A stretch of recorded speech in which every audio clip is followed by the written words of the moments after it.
In this review of the week's news, Christchurch gives its opinion on the city's future. An architecture competition sees more designs than ever before, and a world-famous Canterbury's house gets a new lease on life. This is CTV News Week in Review. I'm Jared McCulloch. It's the first long-term plan since the earthquakes, but Christchurch Mayor Leanne Dalzell says the whole process is flawed. Marcus Gibbs explains. An emotional moment for a couple during the draft long-term plan hearings. It is difficult even when you're in the state of constant fatigue to even write a submission. Joanne and Richard Matler at their wits' end after first leaving their red-zoned house only to find themselves living in a flood-prone property that's still in danger of serious flooding. They're devastated the council isn't planning to extend the Matuku waterway in the long-term plan, and the process has taken its toll on the couple. But the mayor says she understands how hard things are.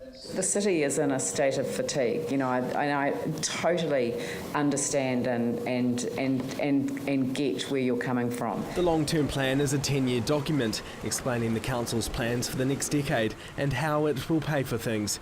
In total, more than 3,000 formal submissions were received and 600 people have signed up to talk to councillors about the plan.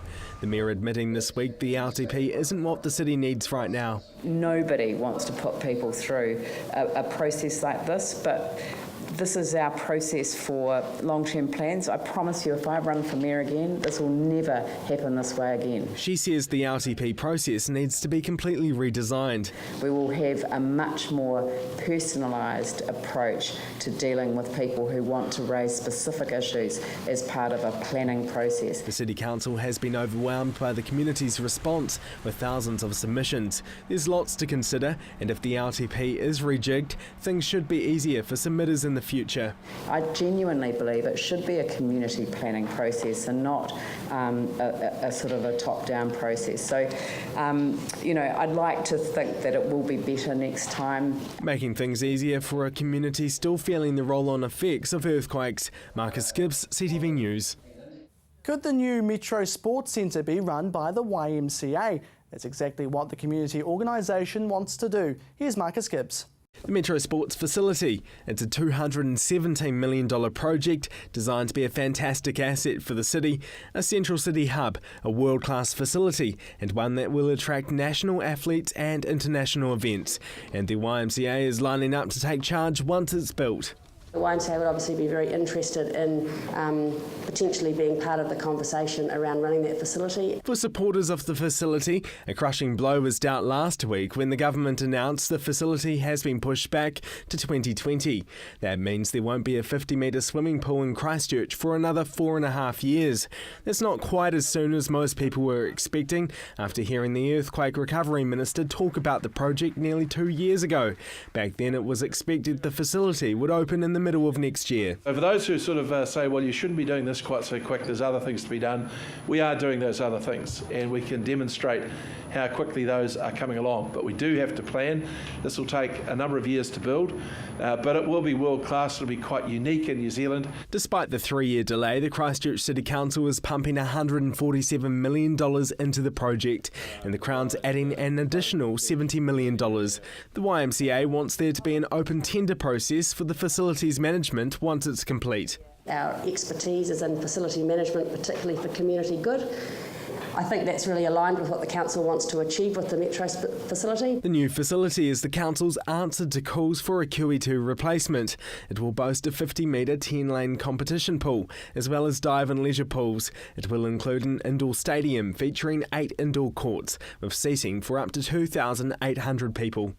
In the end, this is going to be a place where Canterburyans come both to get the skills to be able to compete on a world stage, but also for families to come along and spend a Saturday morning swimming in the pool or taking the kids for some other sporting activity. The YMCA says once it's built, they would be the perfect organisation to run it.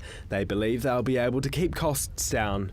I think that it's a facility that will add a lot to the city, and it'll be fantastic, and it's necessary and everything, but I think that there are lots of ways to sort of skin that cat from an operational perspective. Traditionally, it's the council that manages council pools and other facilities, but Josie Schroeder wants the process to be a lot more open. She says the YMCA has experience running pools in Australia and Auckland, and the Christchurch Centre plans to build a learn-to-swim pool in the near future. She says the facility shouldn't be solely aimed at families. I think the community swimming side of it should be in the suburbs, which is where families actually want to go. They don't necessarily want to trek into the middle of the central city for a half-hour splash around. The council will have the final say on who or what organisation ends up running the facility. Marcus Gibbs, CTV News. Well, still with the long-term plan, more and more individuals and organisations are telling the council they don't want asset sales to pay for the city's billion-dollar debt. The idea of selling council assets continues to be a prominent talking point at the Christchurch City Council. The long-term plan submissions are being heard at the council chamber, with many individuals and organisations displaying their thoughts about assets disappearing, with the proposal not sitting comfortably with submitters during the hearings. This is a doctrinaire approach and does not make economic sense for the people of Christchurch. I do not support the selling of assets. This is short-sighted and better alternatives exist. For short-term gain, we lose ownership and control of assets.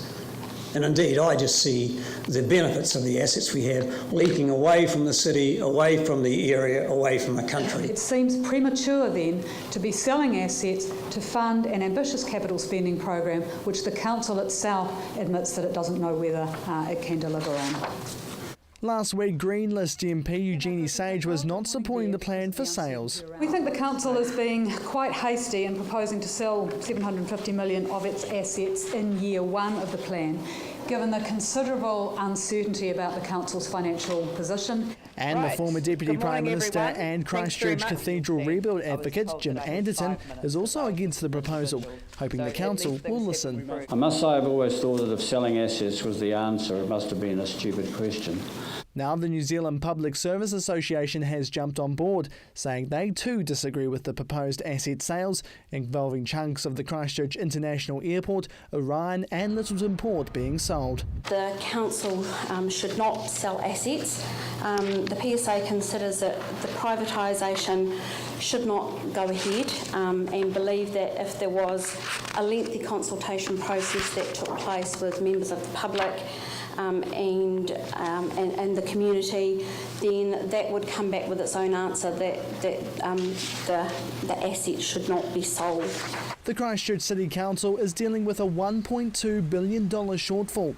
So to get back on track and into the black, the council is looking for financial advice on selling key assets to help pay for the city's rebuild.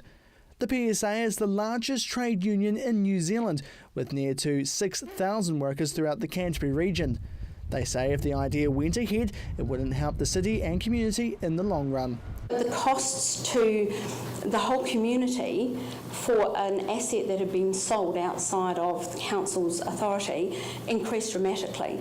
So that's what happens when assets get sold, is that the private companies want to make more profits out of it, and that then doesn't focus on giving the return back to the community. The PSA says they've looked at the council's common sense plan and believes it's a better alternative. However, they support a more comprehensive discussion with ratepayers before they'll sign a deal. You know what, there's an opportunity for this council to do some great things, and there is a responsibility on this council that is huge, and we don't for a moment underestimate the complexity of that. There is an opportunity, and we would strongly urge the council of the need to further consult on this plan, to actually to spend more time with the community. And the Christchurch Mayor says it's all about finding a way to support the current assets as well. What happens when you haven't got enough money to fix your infrastructure? Like, you know, so your assets are under the ground because they're pipes, or they're above the ground and they're roads. What happens when you haven't got enough money to fix them in a reasonable period of time? Are we not allowed to look to one form of our asset to help fund the other asset? In terms of priority, that's the question that we're asking. There are more deputations at the City Council to come, with assets likely to be a topic for debate. Hearings finish up here at the end of the week. Jared McCulloch, CTV News. Still to come here on CTV News Week in Review, can the Governor's Bay jetty be saved?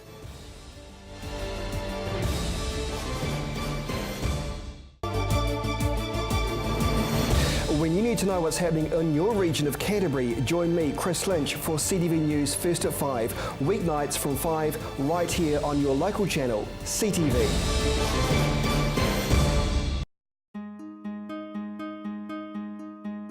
Computer not working? Replace or repair? DIY or get a technician? Looking for parts? Thinking of upgrading?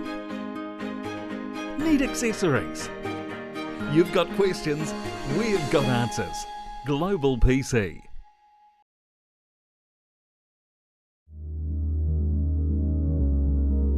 The preparation, the devotion, the fearlessness, the intensity. Runway model management. First impressions are everything.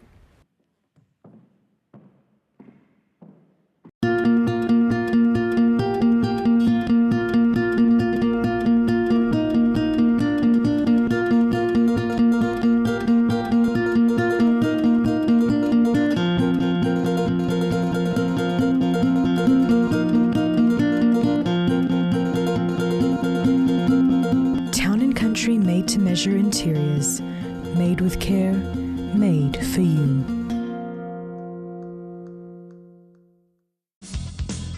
Join Graham Sinclair and the team at Gone Fishing as they bring you great stories, fishing tips and beautiful scenery.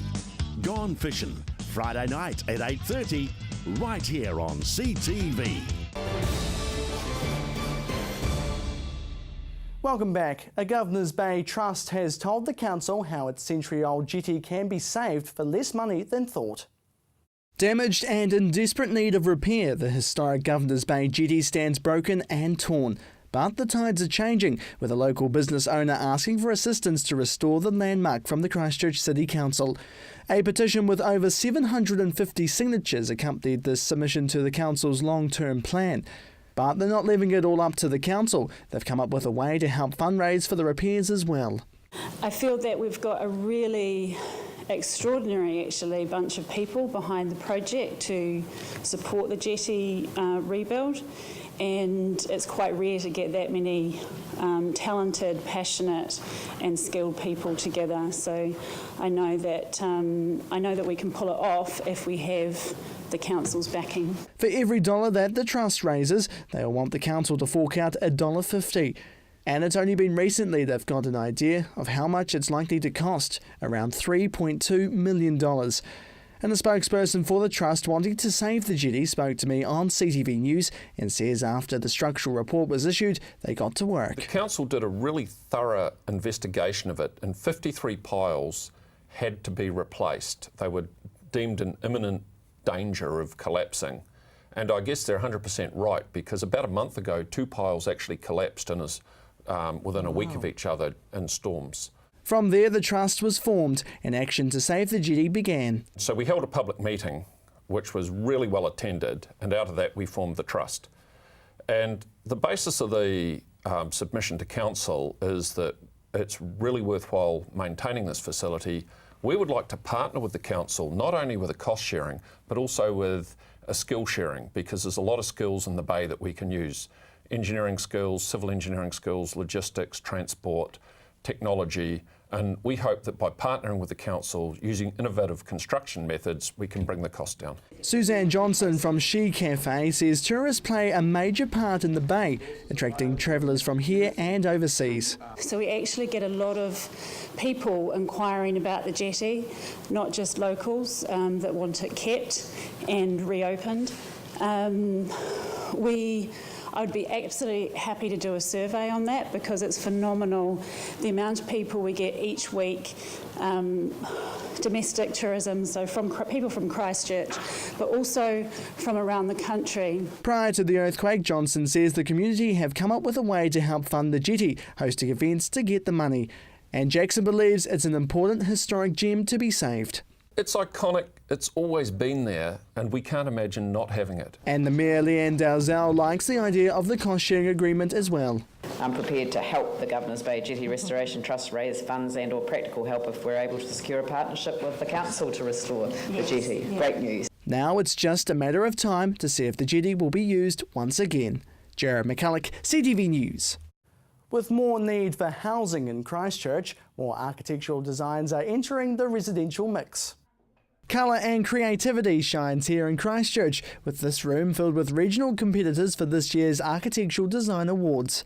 The judges have gathered here at the atrium at Christchurch's Netball Centre, unpacking all the boards and putting them up on display to find this year's winner. And the Chief Executive says it's the first time she's seen them since they've been sent in. It's really exciting. I mean, it always is because it's the celebration of the members' work. And so you just see all of the different kinds of work. And you see some people who've come back and they've done it before and their style may have changed or the work's quite different. And then you see the work of new members, and that's really exciting too. It's sort of like Christmas for us, yeah. The awards have more than doubled from last year, seeing nearly 130 architects enter. Anderson says they've seen a growth in membership over the last 12 months, seeing more people put together their entry displays. But she says there's still some other factors too. Last year, everyone was extremely busy in the construction sector, and also it rained for the whole of April, so people were struggling to get their photography together, so some people didn't get their entries in. But I think that it's just a growing awareness of the benefit of entering, yeah. There's many designs from homes to businesses, most of them being residential properties, but there is a larger range, local designs for a primary school and other buildings going up as part of the Central City rebuild. However, Anderson says although they have 2 sheets of card to print their design on, it's more than just the image that's important to the judges. Well, we've got quite a comprehensive amount of information they need to give us. But I mean, the most important thing is they have to design a great building. That's the first thing they need to do. And sometimes that's about having the great client or the client that's open or the opportunity to do something a little bit different or exciting.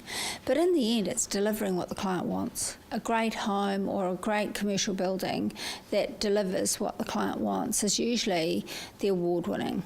One of the judges this time round has had nearly 40 years' experience in architecture and design, and he's even entered this competition when it first started back in 1989. He took out this first ever competition over 25 years ago and says the format has stayed the same since then. Very much more upping of the quality of all the presentation, the photos, everybody's getting professional photography done, etc. But whereas back then it was back there with just about my Polaroid, taking pictures, doing it yourself, either hand drawing it up, as against everything's now digitally scanned, and it's a very much more professional job that's been done. Now, with this being his second year judging, he says it's not an easy task to pick a winner, with an important message for those who enter. Tell the story. You've only got a couple of minutes to do it, with a few photos, and so something there has to capture the imagination and stand out to, got something here, then look into it harder. Be a bit sad to actually have to make some winners and some losers. And he says the designers need to tick all the boxes. It's a total package when you put the design in it. You might excel in just one part, and but let down by other parts of the presentation, it's going to be an interesting, from the point of view of coming through, especially the residential section, which there's a massive amount of entries, of having to probably keep coming back and revisiting.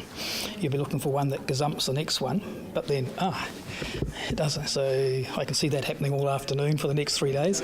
Yeah. However, Anderson says she hopes to see the competition grow, seeing more and more people enter in the future.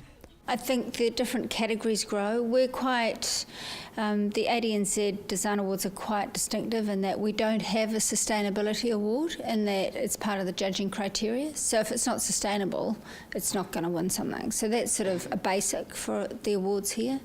Also, some categories are growing, the smaller homes growing, and that's a really exciting. I think you have to be more clever to design a small home. When the judging finishes up here, the final boards will be on display at the Hagley Oval Pavilion in July, with the national winner expected in October. Jared McCulloch, CTV News. Still to come, Dame Ngaio Marsh's house gets a revamp.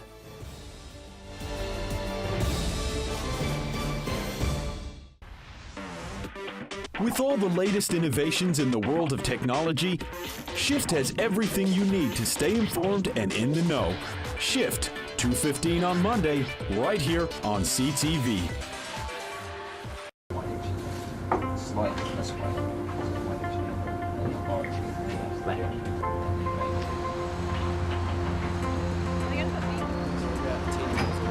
Opus is recreating the heart of Canterbury. From large-scale projects to commercial buildings. Your design, your vision. Opus.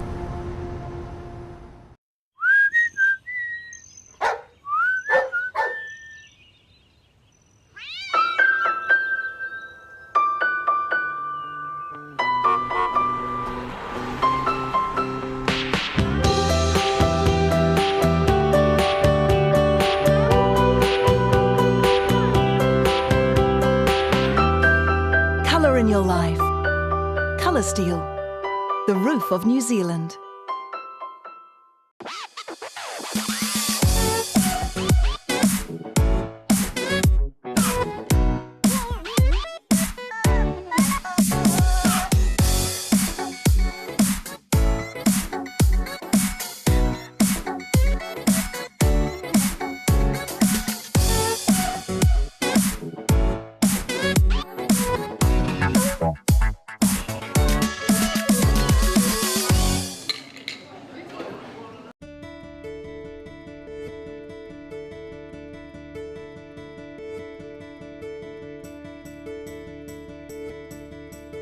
Diversity.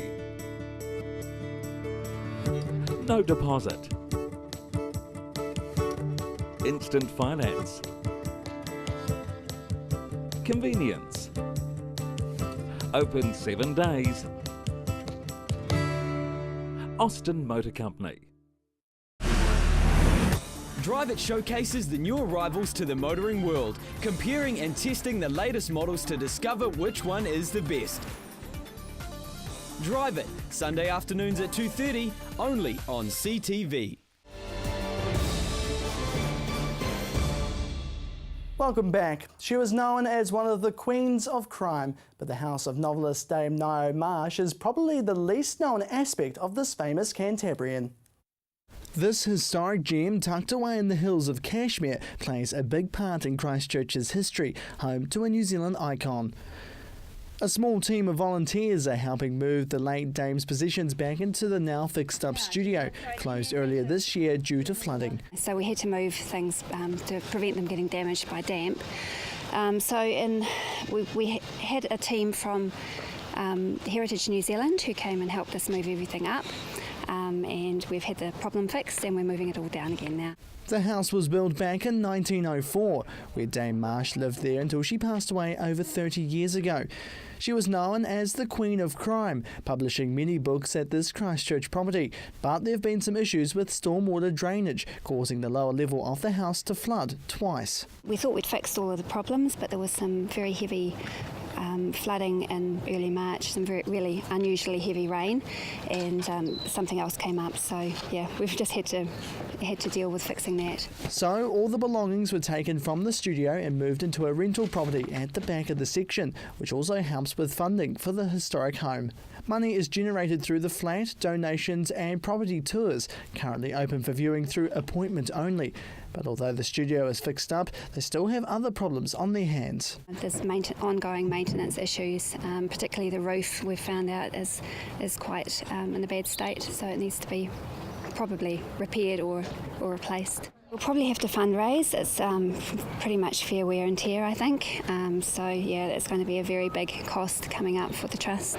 She says they haven't got a cost for the roof as of yet. However, in the last couple of years, the Trust finished off paying the mortgage, wanting to continue work on the property, including the installation of water sprinklers. The house got off lightly through the Canterbury earthquakes, with only minor repairs needed, all covered by insurance.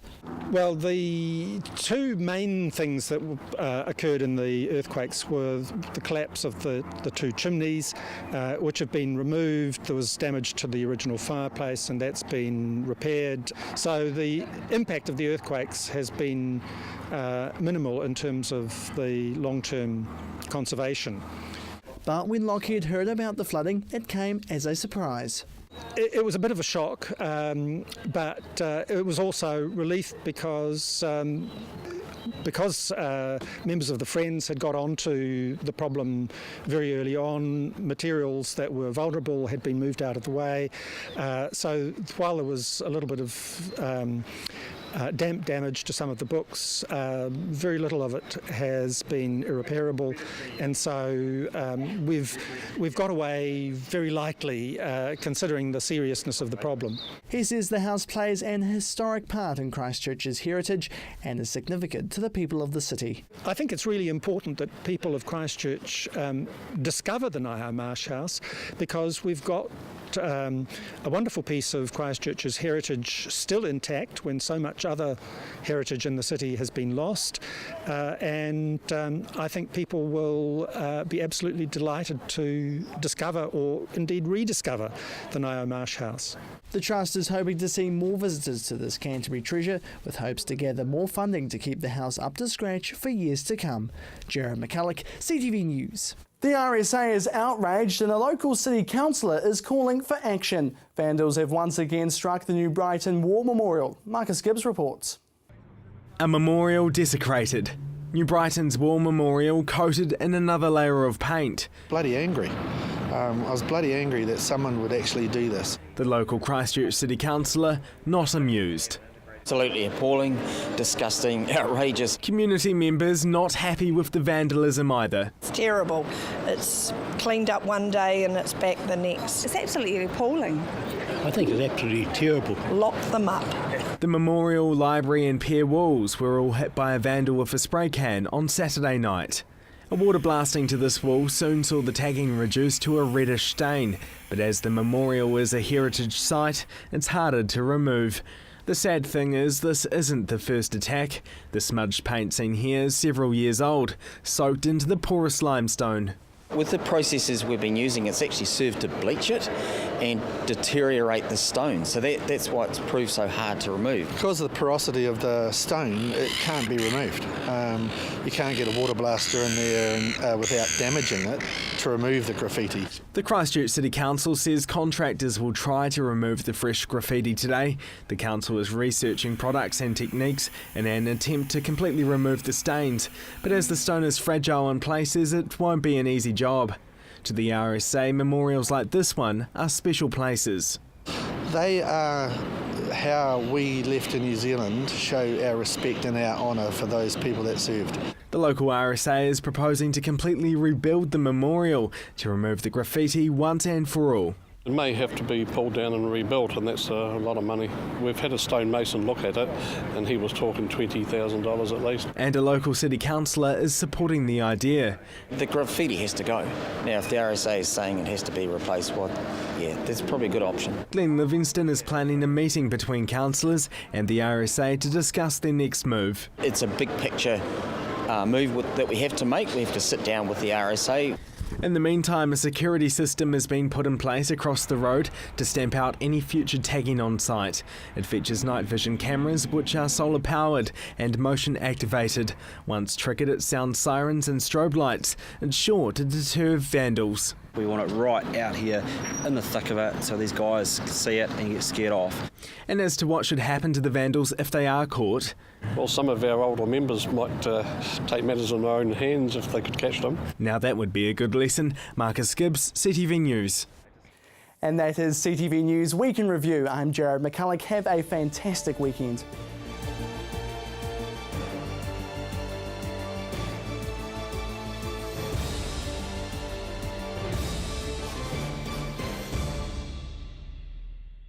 supporting local content so you can see more of New Zealand on air.